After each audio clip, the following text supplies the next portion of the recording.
The Newsroom, where untold story is revealed. Munsikirize ntwala akakisa n'okubeera nga mbaniriza n'okubeera nga ate njagala bebaza amwe balegenda maaso n'okubanga ate amubeerayo nnyo mu kubeera nga mutuwagira naddala ku mawulire gonna ge tugenda maaso n'okubeera nga tubaleetera kakati nno minisita Balamu Barugahara ow'abavubuka n'abaana agenze maaso n'okugwa mu mbi ono nno oluvannyuma lw'okuvayo n'alumba ekibiina kya National Unity Platform kw'oteeka omukulembeze waakyo Robert Kyagulanyi Ssentamu Bobi Wine wuno nno agenze maaso n'okubeera nga agwa mu mbi z'abawagizi be talusimatuse kakati no mubaka Goreti Namuga agenze maaso n'okubeera nga akomba kwerima nakangubi Jennifer Fulufiga agenze maaso n'okubeera nga ayabulira NRM kakati ebiri ekawempe bigenda maaso n'okubeera nga mwattu kisa kinegula baganda bange ba NRM bamaze okubeera nga bakkiriza nti ekyamazima amatuufu bukyanga bafuna babakiikirira Balamu yabasala ebirala ebisingawo embe kuleetedde Balamu amaze tukakasa nti bo tebakuba ku bannamawulire wabula n'ekibiina kya National Unity Platform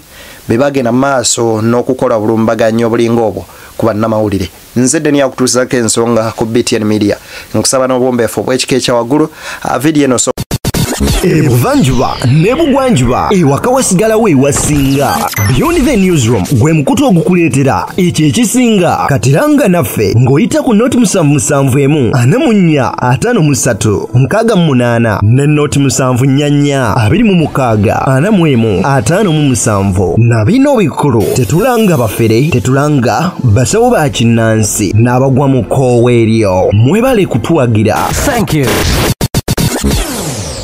Kojimpeleka like bojiwa like ojiwadde muliro ogujitambuliza ddala otuuka ku buli sekinomu munywanyi nkusaba gwatana subscribing nga gwe mulundi gwo gusosola ba videos zaffe osoko subscribing ku mukutu guno then ate osobola okubeera nga otwegattako butereevu nnyo mu butongole awo wennyini njagala ogende maaso n'okubeera nga onzikiriza nsooke nkuwe video eno then ate tweyongereyo. Omusajja namukolaga wano bamwakakadde n'alunda enkoko owa NRM namukwata n'amusiba MP mulamba namuganti olekanyiza mukazi wange enkoko ye mukazi wange tawulya saundi ya nkoko ngazirundira wakawe aliwe MP mulamba nakwata omuntu alunda enkoko n'amusiba akakadde kama kapigem oyo family y'omusajja oyo nayo ndegera kujamanya agalonda yero abantu baganyi buganya abantu banyivu mukaseera nga ne kakano bana NRM bakyagamba nti n'ekibiina kya National Unity Platform bakiba akalulu omu ku wabo bana NRM avuddeyo n'agenda mu maaso n'okubeera nga asambajja ebigambo bino n'agamba nti byonna ebyogerwa mpawo na kimu kiriko matu ate era Justin Nuupu bagisibako matu ga mbuzi giri isango era agamba nti tukkirize nti ku luno Nuupu yatukuba akalulu era ffe twagenda maaso n'okubeera nga oba oliawo tujibba ebigambo bino nkusaba obiwulirize. Mwabba bubi, you store badly. You store badly and now you want to turn around and start saying we are clean. You are not. You are not. We are not. We looked ugly. And even we went ahead to chase away the journalists who should have showed the public that it is you who was stealing.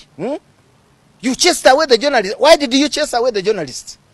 They were beaten left and right. Why did they beat them? For a very long time, we have benefited from the presence of the media. This time, why did you chase them? We have no cause whatsoever. The cause that you are seeing is just for politics. Political show, tugenda mukoti. Na ye ground ziliwa. Mukoti ogenda yena ground zi. Yes, you can cook the grounds, but are they when you appear to court in court as a lawyer to defend, can you defend cooked grounds? You look foolish. Kakati no lunaku olwalero Mr. Barugahara Balamu avuddeyo n'agenda maaso n'okubeera nga ategeeza nti ekibiina kya bannamawulire abamu bakolera ekibiina kya National Unity Platform era nga bwe baleetawo ku chaos eyaliyo mu bitundu by'e Kawempe. Wuliriza ebigambo bye. Abamawulire abasinga bakolera NUP abamawulire kubamu ku bamawulire kuliko abakolera NUP nga beerimbika mulimu gw'abamawulire chofola banzikiriziganya n'ekibiina ekigatta bannamawulire wamu ne banyini ma radio ne banyini TV ne banyini popular z'amawulire ne banyini online okuba nti bakolayo special jackets ez'abamawulire abali impartial lwaki ngamba abamawulire abamu bakolagana n'ekibiina we mwali ekawempe era stiro mukaloke ekawempe muna mawulire omulungi mukwano gwange mukulu wange owa kwaya master honorable Zambale Blasio yavaayo clearly n'agamba nze ndi wa mawulire abanyigirizibwa kitegeeza ki nti ye omulimo gwo gw'amawulire tagukola nga guli mpasho nga abamawulire balina okubeera yakola nga w'abamawulire abanyigirizibwa buli lw'obeera n'abamawulire abagamba ffe tuli ba opposition n'abalala nti ffe tuli ba NRM ffe tubalaba tetulina abamawulire nti bano opposition oba ba NRM twagala abamawulire abapromotinga transparency ne stability so mu ngeri y'emu Balamu wagenze mu maaso n'okubeera ng'ategeeza nti bannamawulire bagenda abawagizi ba NUP bagenda mu maaso n'okuleeta emmotoka z'amayinja ezisukka mu 5 ne baziwa mu kawempe basobole okubeera nga bakuba ebyokwerinda amayinja bagende mu maaso n'okuba nga babba akalulu emundu zajja ku protecting na lukola bali bagenda mutusako obulabe abasirikale bavayo okuyamba na lukola because the intention of NUP yali yakutusa bulabe ku honorable na lukola NUP imported 5 trucks but again we saw abebyokwerinda nga bagoba abamawulire emisinde okugoba abamawulire emisinde omanyi lwaki in fact omuntu wakulaga ntakwagala natandika okulaga nti mufo ky'okutunuuliza kamera gw'okuba agitunuuliza gwe is exposing you or endangering you ku famire yo kubanga abamawulire abasirikale bano just nga abamawulire mwina famire mwenna oba olina famire olina akwata kamera ng'olina gwogoba gwogenda okuba kibooko n'akuba ekifaananyi nti olaba waakubye omuntu ekibooko oleetera abantu abamanyi famire yo okukyaba famire yo so tukyalade kirungi ne tuprotectinga abantu abali ku special operation it would be very nice baganda bange emboozi tebankadde ebigambo bineeno njagala ogende mu maaso n'okubeera nga obiwuliriza His Excellency Robert Kyagulanyi Ssentamu ng'ayogera ku bantu abeefaananyiriza nga Balamu n'agamba ate era banywanyi muleke kukkiriza bakozesa n'okubeera nga boonoona career zammwe mu bintu oba oliawo ebyekisiro inaafuna baminisita be omanyi Museveni mu baminisita be asinga obusiru asinga okwesiga Tobola bayasindika bannabbanja n'aleeta Amisa Kabanda n'aleeta Balamu kuba bo n'omwana asinga okubeera n'empisa embi mu ffe tasobola kukola nabbanja oba Balamu oba Amisa Kabanda kyeyakola Amisa Kabanda yajjanga yeesibye n'akakaya mukazi musiraamu ng'akola ebyobuseegu mu sawumu Balamu yeseewuunya kofi mumanyi ne Amisa Kabanda okay, mumanyi entegeera ye naye twali mu sawumu for God's sake. Oye nambanja. How long are you going to be used like idiots? Tibabaagala. Abaana amala okukozesa nga bekozesa si papa nga basuula eri naye temuyiga. N'olw'ensonga eyo abantu bemuwangaliramu bo bagenda bayigiriza essomo mwe bwe muba temuyiga. kakati ye teacher Madam Namboze agamba nti talabanga muntu walinga Balamu bukyabeerawo ebigambo bye bibino teri kintu kiruma muntu alina magezi ng'omuntu okuddaawo n'ayogera ebigambo ebisiriwaza ensi. So this is a radio call. That's a radio call.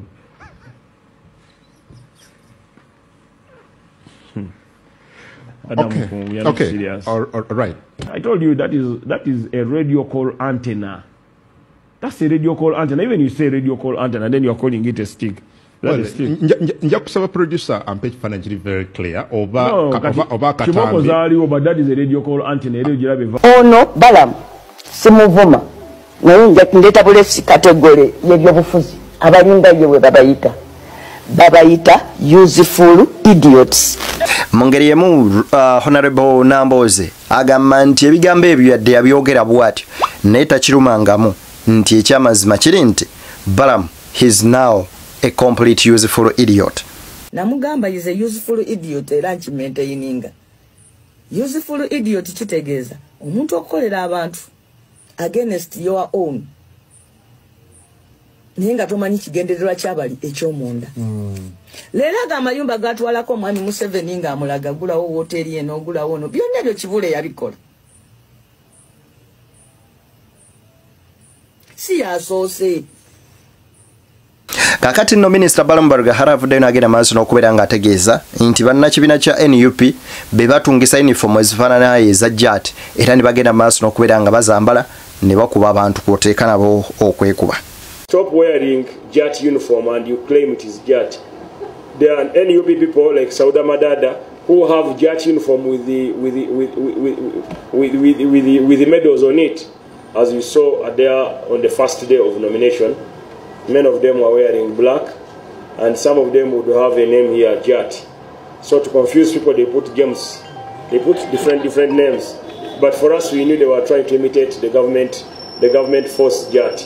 Our loss, Sejit had no hand in our loss. Our loss were irregularities conducted by National Unity Platform. Stealing. Even in the presidential election, they stole Muzei's vote. They took 1.5 million, close to 1.5 million. You lost it from them. They could have won by 60%. They are terrible. They are very terrible people. You don't know those people. Babi, The good spirit, politics shouldn't to be that we must win. Because Nalukorola winning didn't make NUP the majority in parliament. They remain still one of the smallest parties in parliament. NRM is a mighty party with over 500 members of parliament. So congratulating Nalukorola is humanity, and that is in my personal decision and my personal capacity, not on behalf of government. I never congratulated him on behalf of government. I'm not the government spokesperson. The government spokesperson sits here. So it should have been Honorable Fono Pondo and others to congratulate him. So the CDF requested all journalists to avoid filming security officers who are doing special operations, because you risk their family, you also risk them. So you don't have to film them without their permission. That is the same reason why these soldiers, every one of us is encouraging them to continue using face masks.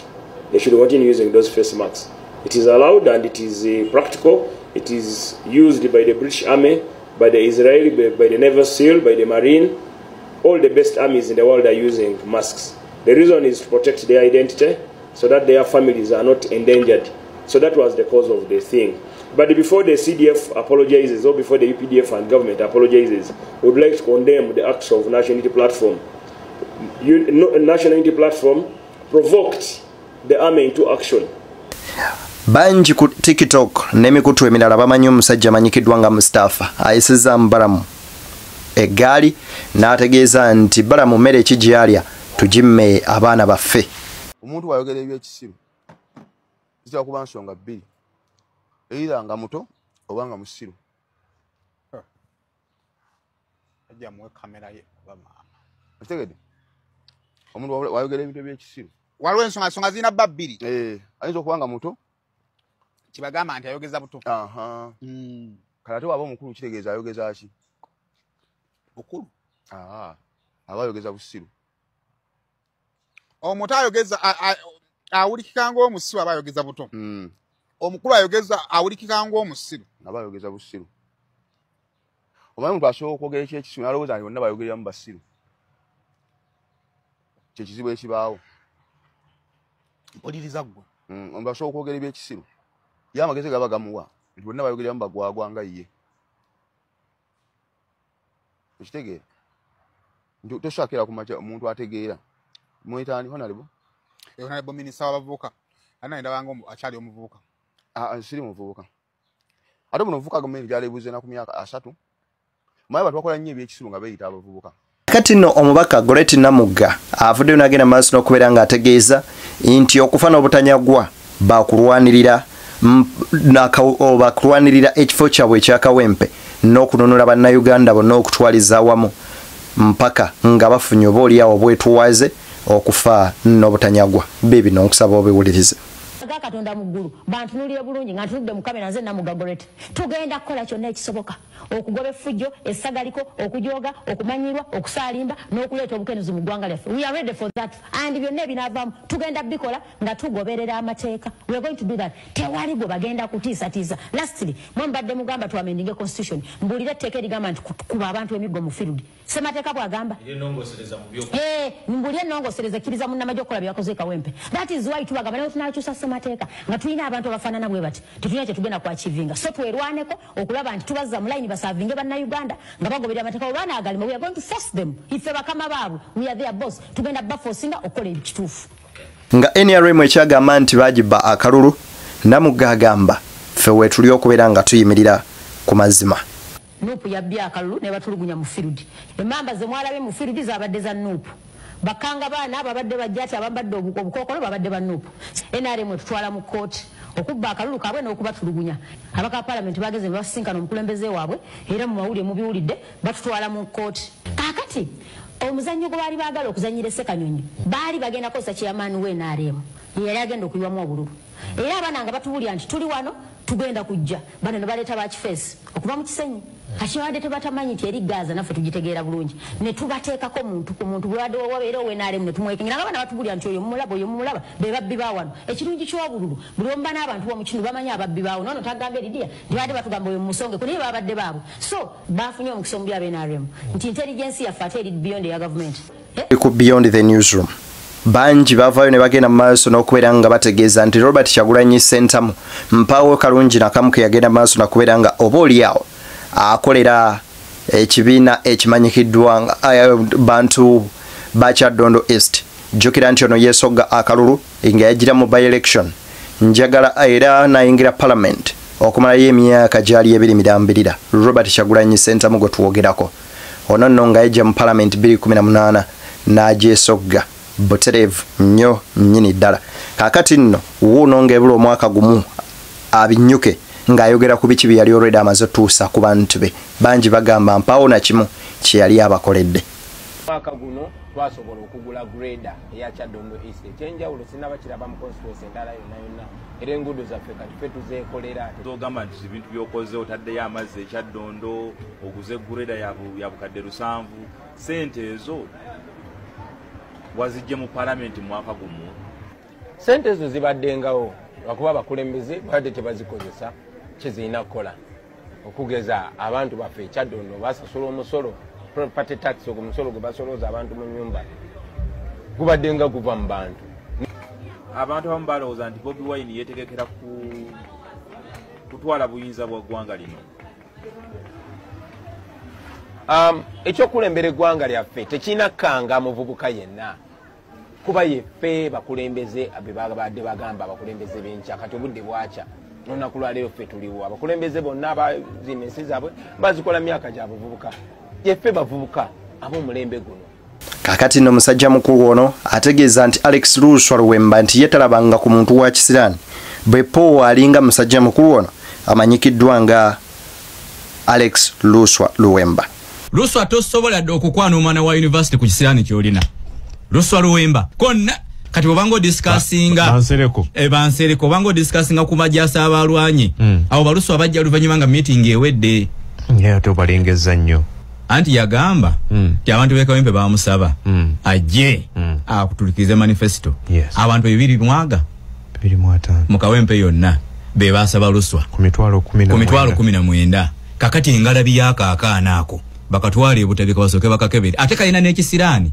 era Luswa nenkusanga ng'okwana sisita wange Luswa nenkusanga ng'okwana sisita wange kantu gwe ku kisiraani ky'olina because kankubuulire bwana Kagogwe kanaakaana nze nagenda okuzika Segeenya okimanyi navaayo nga ndikira yanti waako nga nze ndi ku saidi yaako nga kakumatiza tekamatiza embeera gye kajja katambuzamu ebintu byako mpola kagonjebwa embeera gye kalimu kaavu na biki n'ebirala ne sympathy yaliwo neŋŋamba waakiri bakawe naye Luswa kalina senga waako yakanaaza eddagala ebbi ekyo ekisiraani kya Luswa n'okiyingiza mu kika bwe muti ettaka ne liba libadde libala muwogo litandika muwogo atandika okuleeta obukungu lwaki ogamba nti Minisita w'abavubuka Balamu Baragahara yagenda mu maaso n'okubeera nga ayita ku mukutu gwe ogwa X n'awandiika ebigambo bwe biti eri bannamawulire bwe yali ava kulaba munnamawulire amanyikiddwa nga Isano yagamba this afternoon I have visited our supporter and a friend Francis Isano Intungamo Boy and other journalist colleagues who were injured by National Unity Platform NUP crazy supporters on Kawempe Elections Day. Onagamba nti mu ttuntu ly'olunaku olwo yagenze maaso n'okubeera nga akyalirako omuwagizi waabwe era mukwano gwabwe amanyikiddwa nga Francis Isano munnamawulire wa TV amanyikiddwa nga NBS, era n'agamba nti omuvubuka okuva entuŋŋamo agamba nti ne bannamawulire abalala abagenda mu maaso n'okubeera nga batuusibwako obuvune bannakibiina kya National Unity Platform NUP abo nno ab'effujjo abaakola effujjo eritenkanika e Kawempe. Agamba nti unfortunately during the quiet some of our journalists were caught in the crossfire while on duty. Agamba nti kyannaku nti abamu ku abo bannamawulire bagenda maaso n'okubeera nga lubatuwalizaamu ebyali nno mwattu mu kasamba tukakaliwo mukadde ako. UPDF forces were exercising self-defense from NUP stone throwers. Mbu aba UPDF bali bagenda maaso n'okubeera nga bakola kye bayita self-defense oba oliawo okwerwanako nga bo olw'ebyo obanna NUP amayinja ge bali bagenda maaso n'okubakasukira. I wish them a speedy recovery. Mbu abaagaliza okuwono okwamangu. The Chief Defense Forces CDF General Muhoozi Kainerugaba and key media owners will soon convene to discuss enhanced protection measures for journalists. Mbu General Muhoozi Kainerugaba nabo abamu abakulu banyini mikutu gy'amawulire gino bajja kutuula bagende maaso n'okubalaba nga butya bwe bayinza okuteekawo oba oliawo embeera enaakuuma bannamawulire. I strongly condemn the NUP leadership and supporters for inciting this violence and chaos. Imbu avumirira ekikolwa ekya NUP ogenda maaso n'okubeera nga bakuma omuliro mu bantu n'okukola obusambatuko obwefaananyirizaako bwe butyo. Bigambo bya Balamu Barugahara ne ku ffenna abalaba footage ani yalabako omuwagizi w'ekibiina kya NUP ng'akutte ejjinja. Kale nno bw'owulira ebigambo bya musajja mukulu amanyikiddwa nga Mustapha toyinza kwewuunya lwaki minisita omulambirira nga Balamu Barugahara avaayo n'ayogera ebigambo ebyefaananyirizaako bwe bityo. Banywanyi mbaagaliza bye munjagaliza tusinkane mu mboozi endala mpitirivu ate ze tukyakutuusaako ku makoto guno. Abankuumira atakuumira mpeera tujja kubeera nga tusinkana ate mu mboozi endala. Nze Deni.